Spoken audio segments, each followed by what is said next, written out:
Para la realización del examen químico utilizamos las tiras reactivas. Las tiras reactivas generalmente son de uso humano y lo que hacemos es comparar en forma visual un patrón de colores. Lo que sí tenemos que tener en cuenta en cuanto a la conservación de las tiras es que las tiras deben mantenerse en un lugar seco, tienen que estar en su envase original para protegerlas de la humedad y también a la temperatura indicada por el fabricante. Las tiras las vamos a sumergir en una orina que sea recientemente emitida, que es lo ideal. Debemos homogenizar la muestra, debemos sumergir la tira por no más de 2 segundos, retirarla, colocarla sobre un papel secante de canto para evitar la mezcla de los colores de la tira. En el caso que nos encontremos con orinas turbias o con orinas hematúricas, lo que vamos a hacer previamente a la realización de la tira es el centrifugado de la muestra. La apreciación de los cambios de color debe hacerse en cuanto a los tiempos indicados por el fabricante.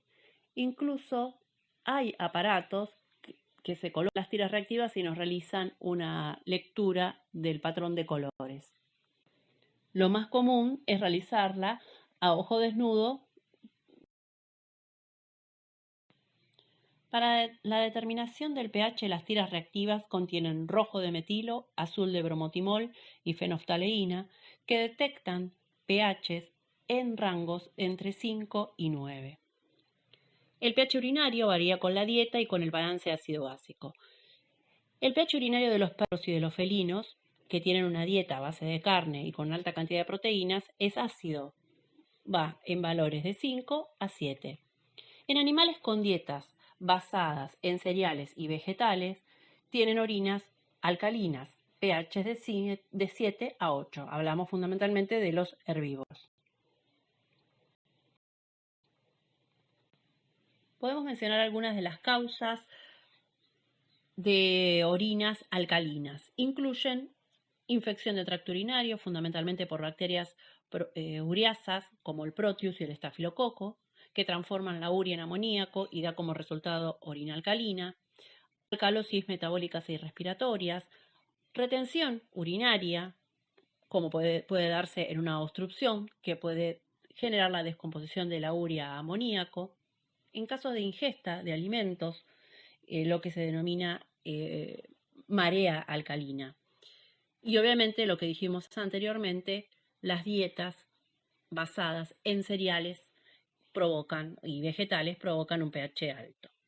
Otra de las causas que ya hemos mencionado con anterioridad a tener en cuenta es la mala conservación de la muestra, sobre todo a temperaturas altas. Cuando hablamos de un pH bajo, podemos encontrarnos orinas ácidas en aquellos animales que tengan dietas a base de proteínas, fundamentalmente las cárnicas, en estados de anorexia, en acidosis metabólica o respiratoria, en casos de fiebre. Las proteínas plasmáticas que tienen un peso molecular de entre 50.000 y 60.000 pasan a través de la membrana basal glomerular y normalmente son reabsorbidos por las células tubulares proximales. En el caso de la albúmina, cuyo peso es de 69.000 daltons, se filtra, pero solo en pequeñas cantidades. A nivel tubular, encontramos la glucoproteína de Tamm-Horfall, que es secretada por las células tubulares distales y por las células del asa de Henle.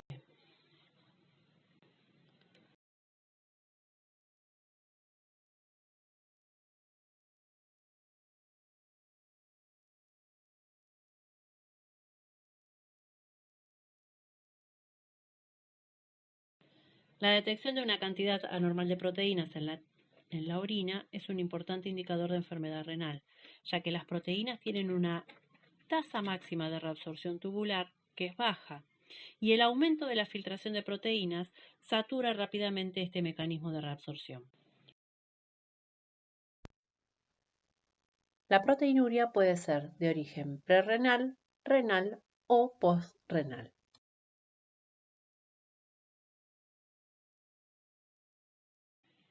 La proteinuria prerrenal puede deberse a sobrecarga o sobreproducción.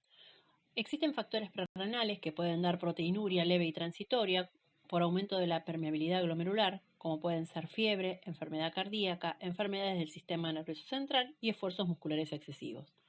También podemos tener proteinuria prerrenal por la presencia de proteínas calostrales cuando tienen menos de 40 horas de edad. Existen concentraciones elevadas de proteínas de bajo peso molecular en la sangre que pueden pasar por el glomérulo y agotar la capacidad de reabsorción tubular, generando proteinuria. Ejemplos serían las presencias de proteínas de Benson-Jones, dímeros de hemoglobina y de mioglobina.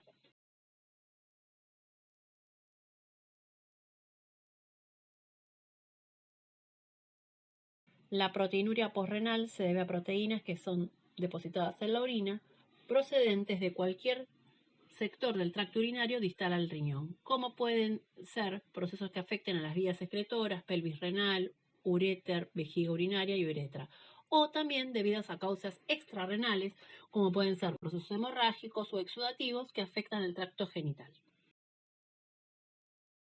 La proteinuria renal se debe a la alteración de mecanismos fisiológicos que evitan la pérdida de proteínas por el riñón, es decir, defectos tanto de la filtración glomerular como de la reabsorción tubular, y pueden ser por lesiones estructurales o funcionales dentro de los riñones. Dentro de las patologías que afectan la barrera de filtración, nos encontramos con aquellas enfermedades glomerulares primarias, como la amiloidosis y la glomerulonefritis, que se caracterizan por proteinuria intensa. Luego nos encontramos con enfermedades tubulares, donde la proteinuria que se registra es de leve a moderada. Ejemplos pueden ser pielonefritis, síndrome de Fanconi, acidosis tubular renal.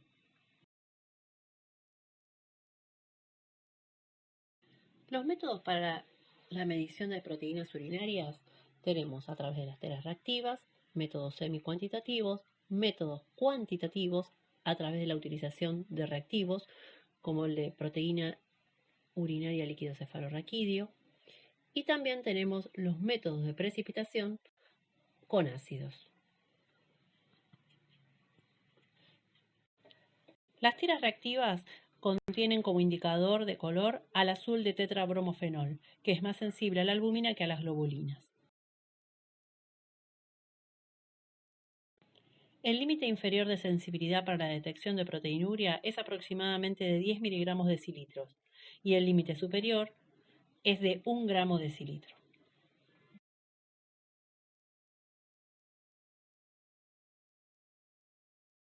La relación proteína urinaria-creatinina urinaria es un método eficaz para confirmar y estadificar proteinuria y para llegar a un diagnóstico precoz de enfermedad renal y el seguimiento del paciente renal. Se realiza a partir de reactivos comerciales, proteína urinaria líquido cefalorraquídeo, donde determinamos la proteína en forma cuantitativa, y el reactivo de creatinina. La muestra ideal para la realización del UPC es la orina obtenida a partir de cistocentesis. Debemos tener en cuenta que el sedimento debe ser inactivo, o sea, no debe presentar eritrocitos, ni leucocitos, ni bacterias, por lo cual no deben remitirse orinas ni hematúricas ni con sospechas de infección urinaria para la realización del mismo.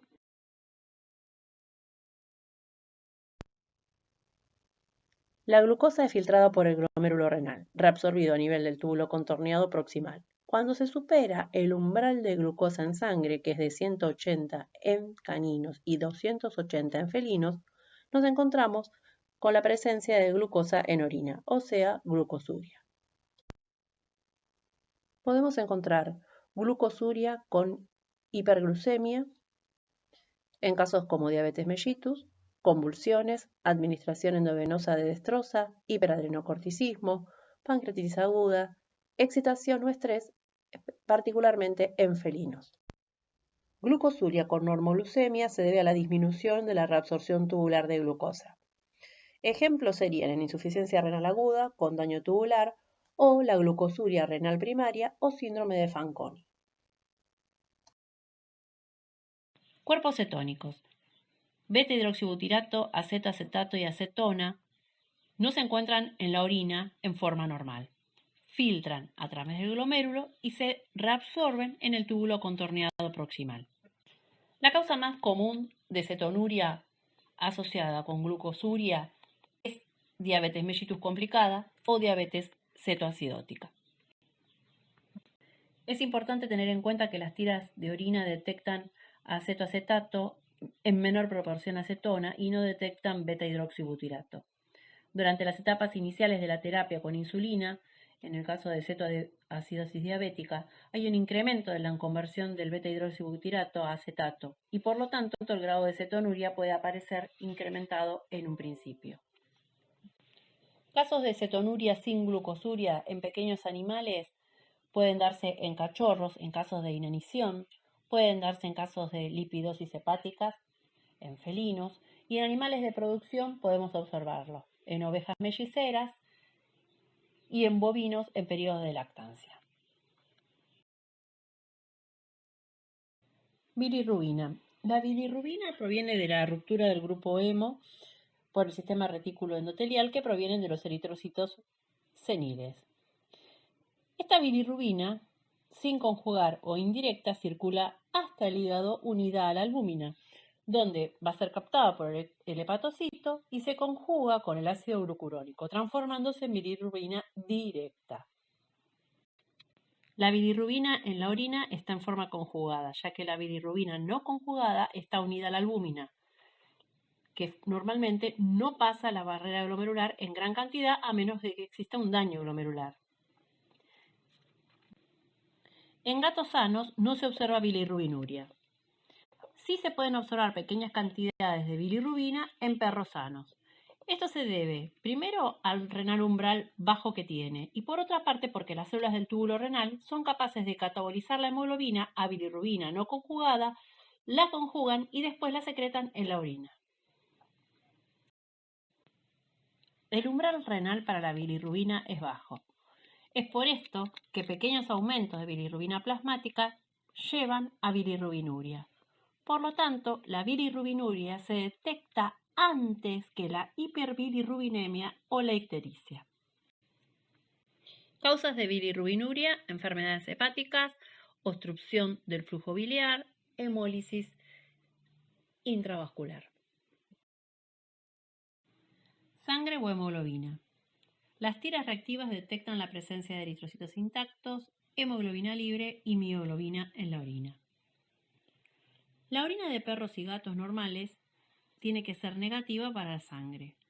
La reacción positiva indica la presencia o de eritrocitos intactos, hemoglobina o mioglobina en la orina, que van a ser interpretadas junto con los hallazgos del sedimento urinario. Las causas de hematuria pueden ser originadas tanto en el tracto urinario, por inflamación, cálculos, neoplasias, originadas dentro del riñón, glomerulopatías, parásitos renales, en el tracto genital, procesos prostáticos, procesos del pene, del útero, vagina o vulva, o en otros sistemas orgánicos donde podemos encontrarnos con una disfunción hepática grave, septicemia, defectos de hemostasia, entre otros ejemplos.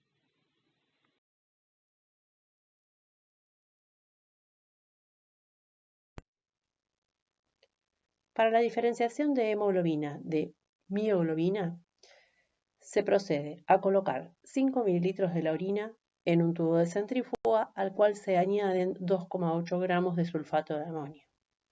Se procede a la centrifugación y posterior observación. En el caso de hemoglobina, veremos el tubo con un sobrenadante limpio y un culot o fondo con un precipitado rojo. Y en el caso de la mioglobina, el tubo quedará completamente rojo.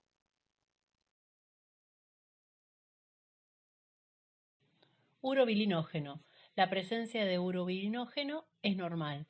El aumento puede darse en casos de hemólisis o hepatopatías y su disminución en el caso de obstrucción de conductos biliares. Nitritos. Estas pruebas detectan la presencia de nitritos en la orina con un valor limitado en medicina veterinaria debido a los falsos negativos que son bastante comunes tanto en perros como en gatos. Los nitritos aumentan por la conversión bacteriana de nitratos en la orina.